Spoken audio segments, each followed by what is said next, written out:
جی اب ہم بات کرتے ہیں کہ یہ جو 12 امام تھی یہ 12 خلیفہ ہی ہیں؟ 12 جانشین ہیں۔ خلیفہ کا مطلب دیکھیں، تو خلیفہ یہ کا مطلب حاکم وقت نہیں ہوتا، خلیفہ کا مطلب گورنر نہیں ہوتا، خلیفہ کا مطلب کنگ نہیں ہوتا۔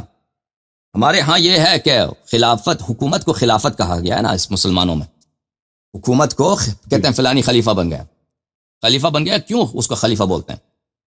یعنی آخری خلیفہ جو تھا عثمانی خلافت، جو سنہ 124 میں عالمی جنگ کے اول کے اختتام پہ وہ ترکی میں ختم ہو گیا، تو یہ بادشاہ حضرات یہ خلفاء کہلاتے تھے، بادشاہ حضرات یہ خلفاء کہلاتے تھے، کیوں کہ اپنے آپ کو جانشین رسول صلی اللہ علیہ وآلہ وسلم کہتے تھے۔ تو اسی اصل خلیفہ کا مطلب ہے جانشین، سکسیسر۔ اچھا، تو وارث، تو کس کے وارث؟ رسول اللہ صلی اللہ علیہ وآلہ وسلم کے وارث۔ یہ بادشاہ جو ہے اپنے آپ کی حکومت، اپنے حکومت کو لیجیٹمائز کرنے کے لیے، شرعی رنگ دینے کے لیے، یہ اپنے آپ کو خلیفہ کہتے تھے کہ ہم جانشین رسول صلی اللہ علیہ وآلہ وسلم ہیں، ٹھیک ہے نا۔ مختلف بادشاہ فاسق فاجر ہوتے تھے، بڑے شراب وہ پیتے تھے، اپنے بھائیوں کو وہ قتل کرتے تھے، اپنے محارم سے وہ زنا کرتے تھے، کم نہیں تھے، کہلاتے خلیفہ تھے۔ تو یہ ہم کہتے ہیں خلیفہ ہے، خلیفہ سے ہم مراد کیا لیتے ہیں؟ ہم لیتے ہیں کہ جانشین رسول صلی اللہ علیہ وآلہ وسلم، جی یہ خلیفت ہے، جانشین رسول صلی اللہ علیہ وآلہ وسلم، جی جناب، بلا شک و بلا ریب۔ جی تو یہ جو 12 خلیفہ کے بارے میں اکثر ڈسکشن ہوتا ہے اور ہم دیکھتے ہیں اکثر ڈیبیٹ لوگوں میں آپس میں، شیعہ سنی میں بھی، تو اکثر سنی جو ہے وہ قطعی نص سے، قرآن سے دلیل مانگ رہے ہوتے ہیں کہ آپ نص سے ثابت کیجئے کہ یہ اللہ کے چنے ہوئے ہیں، تو آپ اس میں کیا جواب دیتے ہیں پھر؟ دیکھیں یہ قطعی نص سے، یہ نصوص اتنے زیادہ ہیں نا، نصوص تو بہت بے شمار ہیں، حدیث ثقلین ہے کہ میرے بعد میرے اہل بیت علیہ السلام کی اتباع کرو، اگر ان کی اتباع کرو گے تو تم گمراہ نہ ہو جاؤ گے، ٹھیک ہے نا۔ حدیث ثقلین کو اگر آپ پکڑ لیں تو اس میں واضح طور پر ثقلین اہل بیت طاہرین علیہ السلام اس زمانے میں رسول صلی اللہ علیہ وآلہ وسلم کے بعد صرف امیر المومنین علیہ السلام تھے۔ رسول اللہ صلی اللہ علیہ وآلہ وسلم جس زمانے میں وہاں پہ بات کر رہے ہیں لوگوں میں، وہ اپنے جانشین، جو فوری طور پر ان کے بعد جانشین شخص ہے، اس کی جانشینی کے لیے ان کو زیادہ اہم ہے کہ اس پہ زیادہ زور دیں، زیادہ تاکید کریں، ٹھیک ہے نا۔ اب 12 امام آئیں گے تو سب لوگوں کو ان کو اس وقت، اس زمانے میں سب لوگوں کو جاننے کی اس کی ضرورت نہیں ہے، اور جتنی تاکید ہونی چاہیے کہ ان کے فوراً جس شخص کی خلافت کو قبول نہیں کیا جائے گا، جس شخص کی خلافت پہ بہت کیا ہوگا، ان کے خلافت، ان پہ حق پہ قبضہ ہو جائے گا، ان کے حق کو منوانے کے لیے رسول اللہ صلی اللہ علیہ وآلہ وسلم کو زیادہ تاکید کرنے کی ضرورت ہے۔ تو اس لیے احادیث اس میں بہت زیادہ ہیں کہ حدیث غدیر ہے، حدیث منزلت ہے، حدیث ثقلین ہے، اور اس کے علاوہ ہمارے کتب میں رسول اللہ صلی اللہ علیہ وآلہ وسلم سے بہت زیادہ احادیث ہیں 12 اماموں کے امامت پر، اور صحیح احادیث ہمارے کتابوں میں، ہمارے محدثین نے سنہ 300 ہجری کے لگ بھگ جو لوگ لکھے ہیں، مخالفین یعنی آپ لوگوں کے علماء کی طرق سے سینکڑوں حدیث نقل کی ہے۔ کفایت الاثر فی النص علی الائمۃ الاثنی عشر، میں یہ کتاب آپ کو دکھاتا ہوں، ایک منٹ میں کتاب آپ کو دکھاتا ہوں۔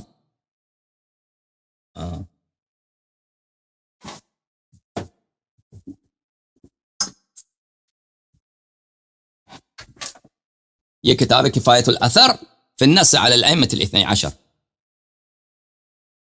یہ مرحوم خزار قمی رحمہ اللہ جو سنہ 300 کے کچھ عرصے بعد یہ گزرے ہیں، انہوں نے یہ کتاب لکھی ہے۔ تو اس کتاب میں اگر گنتی کیا جائے تو بہت زیادہ احادیث ہیں جو مخالفین کے، سب مخالفین، بس 12 اماموں کے اسامی مبارکہ پر تنصیص نسب کے ساتھ۔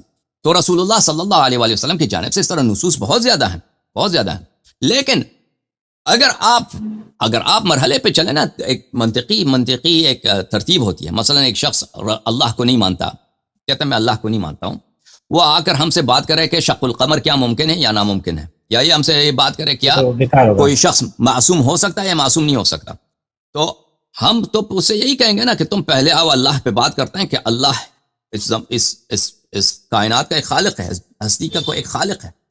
اگر یہ مان لے، پھر اس کے بعد اگلا مرحلہ ہے کہ وہ کسی ایسے شخص کو کیا یہ پاور دے سکتا ہے کہ وہ شق القمر کر دے، کیا یہ چیز ہے ہی ناممکن۔ جب ایک شخص اللہ کو مانتا ہی نہیں ہے، وہ کہتا ہے مثلا کیا ہے، انسان سب ایوولوشن سے پیدا ہوتا ہے، سب انسان جو ہیں وہ وہ حوادث کی بنا پر، یعنی ایکسیڈنٹلی ہم پیدا ہو گئے، بندر سے پیدا ہو گئے، مچھلی سے پیدا ہو گئے، بندر سے ہم پیدا ہو گئے، تو ہمارے پاس ایک طاقت کیسے ہو سکتی ہے کہ ہم چاند کو 2 ٹکڑوں میں بانٹ دیں، یا ہم اشارہ کریں تو پتھر سے 12 چشمے نکل آ جائیں، ٹھیک ہے نا، یا وہ لاٹھی پھینک دیں، لاٹھی جو ہے اژدہا میں تبدیل ہو جائے. تو اس سے یہی کہیں گے کہ پہلے آپ آ جائیں اور پہلے آپ بات کریں کہ اللہ کو آپ مان لیں. اگر جب اللہ کو آپ مان لیا، اس کے بعد ہم کہیں گے کہ ایسا خالق، اگر ہمارا ایک خالق ہے جس نے پورے ہر چیز کو بنایا ہے، تو وہ خالق ہمیں اپنے حال پہ نہیں چھوڑ سکتا کہ ہم انسان اس دنیا میں رہیں. اس خالق کون ہے، اس کی معرفت ہمیں حاصل کرنے کے لیے کوئی طریقہ نہ بتائے. اس کی عبادت کیسے کریں، اس کو کیسے راضی کریں، وہ خالق کن چیزوں سے غضبناک ہوتا ہے، کن چیزوں سے راضی ہوتا ہے، اور وہ ہم سے کیا مانگتا ہے، اس کا پروگرام کیا ہے ہمارے لیے، کہ ہم اپنی حیات، اپنی زندگی، اپنا لائف کس طرح گزاریں، کیا اس کا کوئی پروگرام ہے یا نہیں ہے، یا ہم اس طرح حیوان کی طرح. یہ خالق ہمیں اپنے اس حیرت میں نہیں چھوڑ سکتا. اس لیے اس کو پیغمبر، اس کو رسول، اس کو ہادی، ٹیچر بھیجنے ہوں گے ہمارے لیے. تو اس طرح رسالت ثابت ہوتا ہے. آپ 12 اماموں کے متعلق جب بات کرتے ہیں نا، پہلی بات تو یہ ہے کہ آپ وہ آپ سے نص جو مانگتے ہیں وہ قرآن سے مانگتے ہیں. عرض کرتے ہیں 12 امام جب کی بات کرتے ہیں نا، 12 امام کی جب ہم بات کرتے ہیں تو پہلی بات تو یہ ہے کہ پہلا جو امام ہے اس کے متعلق اس کو مان لو. اور پہلا امام جو امیر المؤمنین علیہ الصلوۃ والسلام، علی بن ابی طالب علیہ السلام کی خلافت کو، اس سے بہت سارے بات لازم آتے ہیں. اگر وہ منسوس ہے، وہ رسول اللہ صلی اللہ علیہ وآلہ وسلم نے اس کو اپنا جانشین بنایا ہے، تو اس کا مطلب ہے ابوبکر عمر کی خلافت باطل ہے. یہ تو ساتھ تو نہیں ہو سکتے نا کہ یہ بھی برحق ہو. اگر منسوس ہے تو، اگر منسوس ہے، اگر اللہ نے چنا ہے تو پھر ہاں بالکل بالکل. تو یہ اس کے اگر وہ مان لیا اس کے بعد خلیفہ کون ہے؟ رسول اللہ صلی اللہ علیہ وسلم کی حدیث ثقلین جو ہے وہ امام حسن، امام حسین علیہ الصلوۃ والسلام کو شامل ہو جاتی ہے، کہ وہ ہائے تطہیر ان کو شامل ہو جاتے وضوح کے ساتھ، آپ ہی کے کتب سے. پھر اگر ان کو مان لیا تو پھر، اگر ان ہستیوں کو مان لیا تو پھر ان کے احادیث ہمارے کتب میں بہت زیادہ ہیں کہ ان کے بعد 12 امام کون ہیں، ان کے بعد 12 امام کون ہیں. اب آپ نص کی بات کرتے ہیں نا، ہم یہی عرض کر رہے ہیں کہ نصوص بہت زیادہ ہیں. نصوص یہ، اور ضروری نہیں ہے کہ نص قرآن سے ہو، یہ بھی ایک فراڈ ہے، ایک بہت بڑا فراڈ ہے شیعوں کے خلاف، اور اپنے عوام کو دھوکہ دینے کی بات ہے کہ آپ نص صرف قرآن سے لائیں. یہ کون کہتا ہے؟ یعنی کیا؟ یعنی رسول وہ مانتے نہیں. اجازت دیں اگر کوئی چیز قرآن میں نہیں ہے، احادیث، صحیح احادیث میں ہے، تو کوئی مسلمان کو اس کو انکار کرے کہ میں نہیں مانتا اس لیے کہ قرآن میں نہیں ہے. یہ تو سراسر کفر ہے، یہ تو بات ہی کفران میں ہے. فرض کریں کہ ہمارے پاس قرآن میں سے نہیں ہے، فرض کرتے ہیں اگر ایک صحیح حدیث میں ہے تو کافی ہے، ایک صحیح حدیث، وَإِلَّا کہ احادیث متواترہ میں موجود ہے. آپ خود کہتے ہیں ابوبکر، عمر، عثمان کی خلافت پہ کوئی نص نہیں، یہ منسوس نہیں ہے. رسول اللہ صلی اللہ علیہ وسلم کو ان کو نصب نہیں کیا ہے، تو یہ کیسے خلیفہ بنے؟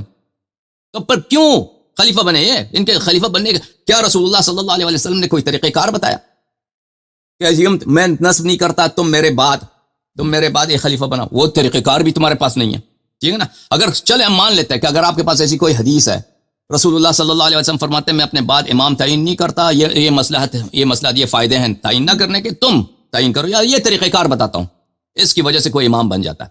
وہ بھی نہیں ہے تمہارے پاس، وہ بھی تو نہیں ہے. تو ان حضرات کی خلافت کے لیے، ان کے لیجیٹیمیسی کے لیے، شریعت کے لیے آپ کے پاس کوئی دلیل نہیں ہے. دوسری طرف ہمارے پاس احادیث بہت زیادہ ہیں. من كنت مولا فهذا علي عليه السلام مولا، من اطاعني فقد اطاعني ومن اطاعني فقد اطاع الله. یہ صریح ہے کہ سب صحابہ پر، سب مسلمانوں پر ان کی طاعت واجب ہے، ان کی طاعت واجب. اور اس طرح کے احادیث کم نہیں ہیں. انی تارکم فیکم الخلیفتین، میں تمہارے درمیان 2 جانشین چھوڑ کے جا رہا ہوں، کتاب اللہ و عترت اہل بیتی، میری کتاب اللہ کی کتاب اور میرے عترت اہل بیت علیہم السلام. یہ نص نہیں ہے تو کیا ہے؟ یہ نص نہیں ہے تو کیا ہے؟ نہیں، اصل میں پھر وہ یہ پوچھتے ہیں نا جی کہ واضح الفاظ اس میں موجود ہونے چاہیے کہ میرے بعد یہ خلیفہ ہوں گے، یا ان کو امام بنا لینا، یا ہمارے کتب میں تو بہت ہے. بات نہیں ملتی نا. آپ دیکھیں، تو اہل سنت کیا نہیں ملتی نا. تو آپ اپنی تاریخ دیکھیں نا، آپ کی تاریخ کیسی تاریخ ہے؟ آپ کا خلیفہ ایک ہے یزید، جس نے سر عام اہل بیت علیہ الصلوۃ والسلام کو پیاسے لبوں کے ساتھ، پیاسے گلے کے ساتھ اس نے ذبح کیا ہے، اور ان کے بیٹیوں کو، ان کے بچوں، رسول صلی اللہ علیہ وسلم کے صاحبزادیوں کو، اور تو ان کو بے ردا جو ہے ایک شہر سے دوسرے شہر، دوسرے شہر سے تیسرے شہر، وہ اسیر بنا کر لے گئے ہیں. اصل آپ کی جو دین بنی ہے، ایوالو ہوئی ہے انہی کی زیر سرپرستی.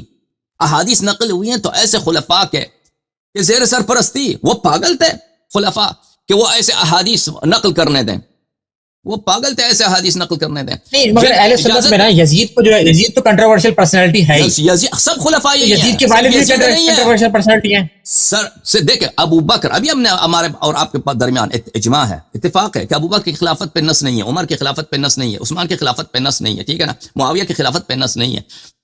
اس کے بعد مروان ابن الحکم، یزید، معاویہ کے بعد یزید کے بعد معاویہ ابن یزید معاویہ ابن یزید کے بعد مروان ابن الحکم، اور اس کے بعد بنی مروان، عبد الملک ابن مروان، اور ماں بعد کسی پہ نص نہیں ہے اور کوئی ایسے طریقہ کار بھی نہیں ہے کہ تم اس طرح خلافت بناؤ.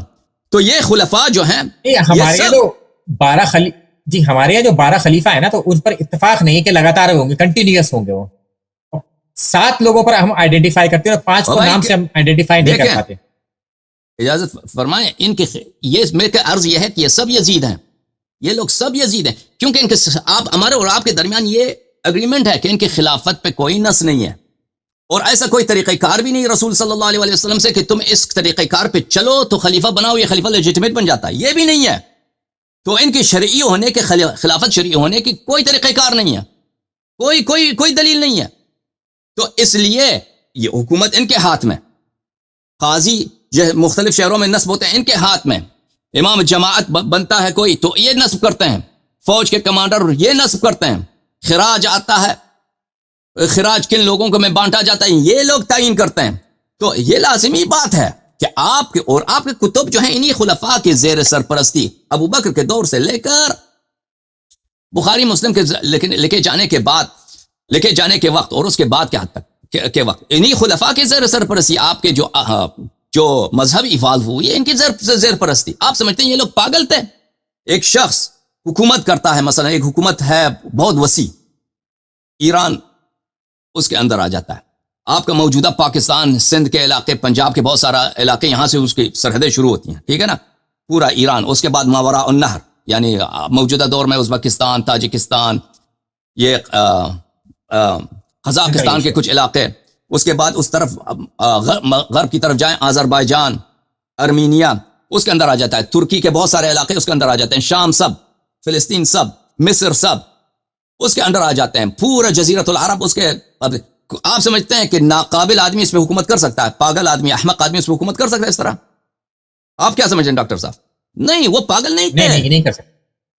آدمی وہ بہت ہی آدمی کو چالاک ہونا چاہیے کہ اس طرح کنٹرول کر سکے، ایڈمنسٹر کر سکے نا. تو اس طرح چالاک آدمی، ہوشیار آدمی جس کی اپنی خلافت غیر شرعی ہے، وہ کیسے حدیث نقل کرنے دے گا کہ میں یہ خلافت جو ہے دوسروں کا حق بنتا ہے؟ وہ دے گا؟ نہیں دے گا، وہ ایسے حدیث نقل کرنے نہیں دے گا. اس کے سیاست کے بالکل منافی ہوگا.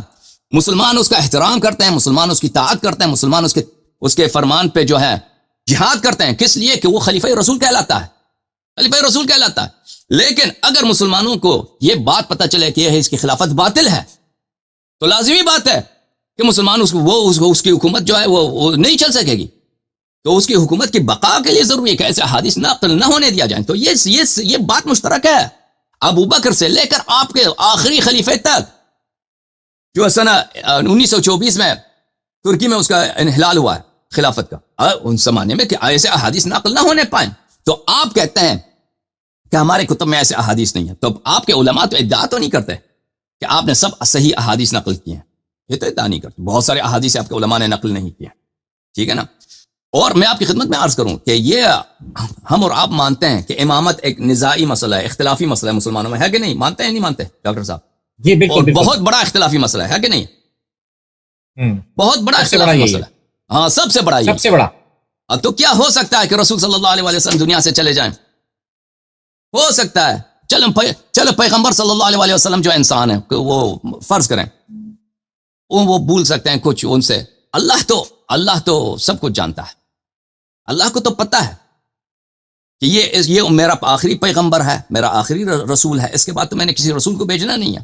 اور اس کی امت میں سب سے اختلافی مسئلہ جس کی وجہ سے لوگوں کے نماز بھی تبدیل ہوں گے، لوگ مختلف طرح سے نماز پڑھیں گے، مختلف طرح سے وضو لیں گے، مختلف طریقے سے اذان دیں گے، مختلف طریقے سے تفسیر قرآن کریں گے، ایک دوسرے کی تکفیر کریں گے، ٹھیک ہے نا. یہ اختلاف پیدا ہوگا، اس کے متعلق نص ہی نہ ہو.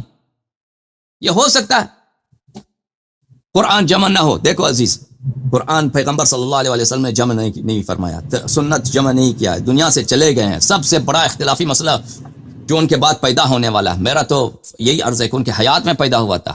حدیث قرطاس جو ہے ان کے حیات میں اختلاف ہوا تھا. جی بالکل. تو اس مسئلے پہ ان کا نص نہ ہو. یہ کیسے ہو سکتا ہے؟ یہ کیسے ہو سکتا ہے؟ آپ کا ایک کلینک ہے چھوٹا سا، ٹھیک ہے نا، اگر آپ اس کو 1 مہینے کے لیے جاتے ہیں تو ایک دوسرے ڈاکٹر کو لے کے آتے ہیں کہ یہاں اس کلینک کو چلاؤ جب تک میں واپس نہ آؤں، ٹھیک ہے نا. وہ ایک چھوٹا سا کلینک ہے. یا تو تالا لگاتے ہیں، لکھتے ہیں کہ میں بھائی گیا 1 مہینے کے لیے، یا تو کسی دوسرے شخص کو ادھر بٹھاتے ہیں. ایسا نہیں ہے کہ ویسے دروازہ کھلا ہو، کوئی نہیں ہے وہاں پہ چلانے والے کلینک کا، ٹھیک ہے نا. کسی کو تو بٹھائیں گے آپ. تو کیا رسول صلی اللہ علیہ وسلم دنیا سے ہمیشہ کے لیے جا رہے ہیں اور پوری انسانیت کو یتیم بنا کر جا رہے ہیں، اپنے ایتام کے لیے، اپنے یتیموں کے لیے، اپنے امت کے لیے، دوسرے انسانوں کے لیے، ایسے بس حیرت میں چھوڑ دیا؟ یہ کیسے ہو سکتا ہے؟